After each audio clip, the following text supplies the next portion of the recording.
ভারতের মোট রফতানির প্রায় 17% গন্তব্য ইউরোপ। সম্প্রতি দেশটির তৈরি পোশাক, প্লাস্টিক সহ অধিকাংশ পণ্যে অগ্রাধিকারমূলক বাজার সুবিধা বা জিএসপি স্থগিত করেছে ইউরোপীয় ইউনিয়ন, যা কার্যকর হবে 2028 সালের 31 ডিসেম্বর। ফলে ভারত থেকে আমদানি পণ্যের প্রায় 87% শুল্ক গুনবেন জোটটির আমদানিকারকরা। এখন কিন্তু আমাদের ট্যারিফ জিরো, আমরা 29 সালের নভেম্বর পর্যন্ত জিরো ট্যারিফে আছি। সো ইন্ডিয়া যদি বেনিফিট পায়ও বা, তাহলে খুব একটা আমাদের বড় কোনো ক্ষতি হবে না। আমাদের যেভাবে বাজার আমাদের ঠিকই থাকবে।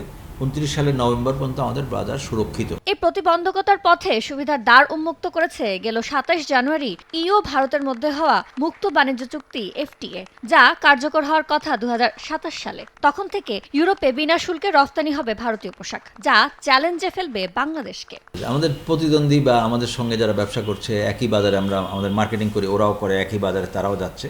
সো ন্যাচারালি এটা তো খুব স্বাভাবিক একটা ব্যাপার যে আমরা ডেফিনেটলি আমরা চ্যালেঞ্জের মুখোমুখি হব। একদিকে জিএসপি স্থগিত করলো, আবার একদিকে তারা ফ্রি ট্রেড এগ্রিমেন্ট করলো। তো দুইটা একটার সাথে একটা কনফ্লিক্ট করতেছে। জিএসপি তুলে দেয়, সেটা যদি একরকম এফেক্ট হবে, আবার ফ্রি ট্রেড এগ্রিমেন্ট সেটাও আরেক রকম এফেক্ট হবে। আমাদের সাথে যে প্রতিযোগিতার বাজার, এখানে সার্টেনলি আমরা একটা অকওয়ার্ড পজিশনে পড়লাম। আবার অ্যাট দ্য সেম টাইম আমাদের সময় আছে 2029 সালের নভেম্বর পর্যন্ত। ডেন্টিস্টের পরামর্শ নাও নতুন কোলগেট অ্যাক্টিভ সল্ট। ভারত যখন বিনা শুল্কে বাজার সম্প্রসারণে জোর দিবে, ঠিক তখনই এলডিসি উত্তরণের পর 2029 সালের পর জোটটিতে শুল্ক সুবিধা হারাবে বাংলাদেশ। আরোপ হবে প্রায় 12.5% শুল্ক। আমাদের খানিকটা বাণিজ্য সুবিধার যে এখন অবস্থান আছে সেটা পরিবর্তিত হতে পারে। ইউরোপিয়ান ইউনিয়ন এবং ইন্ডিয়া তারা কিন্তু তাদের এফটিএ নিয়ে কাজ করছে। ওইটা চালু হয়ে গেলে আপনি দেখবেন যে আবার ইন্ডিয়া কিন্তু ব্যাপক হারে ইউরোপিয়ান ইউনিয়নকে মার্কেটে ঢোকার জন্য কিন্তু শুল্কমুক্ত সুবিধা পেতে পারে আর কি।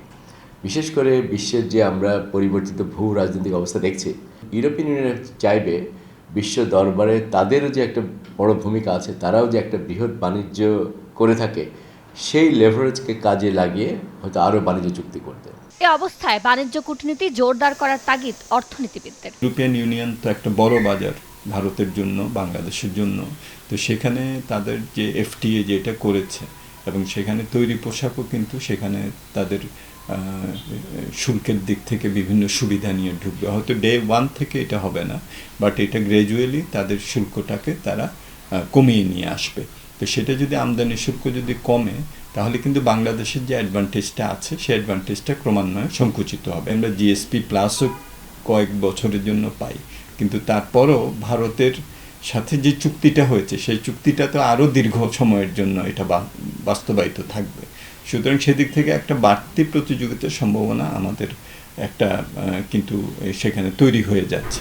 2024-25 অর্থ বছরে বাংলাদেশের মোট পোশাক রফতানির 50% বেশি গেছে ইউভুক্ত দেশগুলোতে, যার আর্থিক বাজার মূল্য প্রায় $20 বিলিয়ন।